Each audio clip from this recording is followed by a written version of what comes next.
Hi ಎಲ್ಲರಿಗೂ. ಇವತ್ತು ನಾನು ನನ್ನ ಹಸ್ಬೆಂಡ್ ಬ್ಯಾಂಗ್ಳೂರ್ ಡಾಬಾಗೆ ಹೋಗಿದ್ವಿ. ಇದು ಕಮ್ಮನಹಳ್ಳಿಯಲ್ಲಿರೋದು.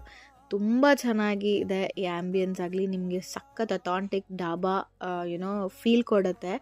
ನಾನು ನನ್ನ ಹಸ್ಬೆಂಡ್ ತಿಂಗಳಿಗೊಂದು ಸತಿ ಹೊರಗೆ ಹೋಗ್ತೀವಿ ಯಾವುದಾದ್ರೂ ಒಂದು ರೆಸ್ಟೋರೆಂಟ್ಗೆ. ಇದು ನಮಗೆ ಟೈಮ್ ಕೊಟ್ಕೊಳ್ಳೋಕ್ಕೆ. ಯಾವಾಗಲೂ ಮಕ್ಕಳು ಫ್ಯಾಮ್ಲಿ ಅಂತ ಸುಸ್ತಾಗಿ ಕೆಲಸ ಅಂತ ಸುಸ್ತಾಗಿರ್ತೀವಿ.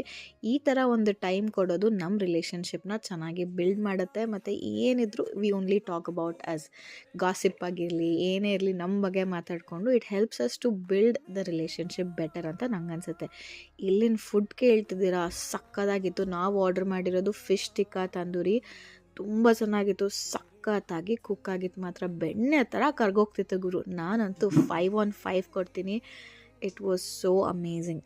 ನೆಕ್ಸ್ಟ್ ಡಿಶ್ಶು ನಾವು ತಂದೂರಿ ನಾನ್ ಹರಿಯಾಲಿ ಪಿಜ್ಜಾ ಆರ್ಡ್ರ್ ಮಾಡಿದ್ವಿ.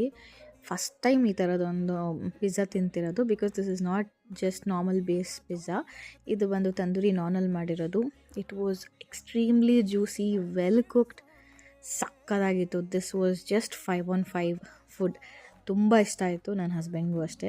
ಸೊ ನೆಕ್ಸ್ಟ್ ಬಂದು ಚಿಕನ್ ಲಾಹೋರಿ ಮತ್ತು ನಾರ್ಮಲ್ ರೋಟಿ ಆರ್ಡರ್ ಮಾಡಿದ್ವಿ. Main course was just average. ನನಗೆ ಓಕೆ ಅನ್ನಿಸ್ತು. ಬಿಕಾಸ್ ಅದೆರಡು ತಿಂದು it was like bomb dishes. ಇದು ಓಕೆ ಅನ್ನಿಸ್ತು. It couldn't beat naan pizza ಮತ್ತು ಫಿಶ್ ಟಿಕ್ಕಾ. ಲಾಸ್ಟಿಗೆ ನಾನು ಕುಡಿದೆ ಥಮ್ಸ್ ಅಪ್ ಮಸಾಲ. ಇದು ಸಕ್ಕತ್ತಾಗಿತ್ತು. ಇದು ಕುಡಿಯೋ ಅಷ್ಟೊತ್ತಿಗೆ ನನ್ನ ಗಂಡ ನೋಡಿ ಕ್ಲೀನ್ ಕೃಷ್ಣಪ್ಪ ಫುಲ್ ಪ್ಲೇಟ್ನ ಮಿಂಚ್ತಿತ್ತು. ಅಷ್ಟು ನೀಟಾಗಿ ತಿಂದಾಕ್ತಾರೆ. That is how he eats food. ಇದಾದಮೇಲೆ ಬಿಲ್ಲು 1600 ಆಗಿತ್ತು, some change. But must visit place. Thank you for watching.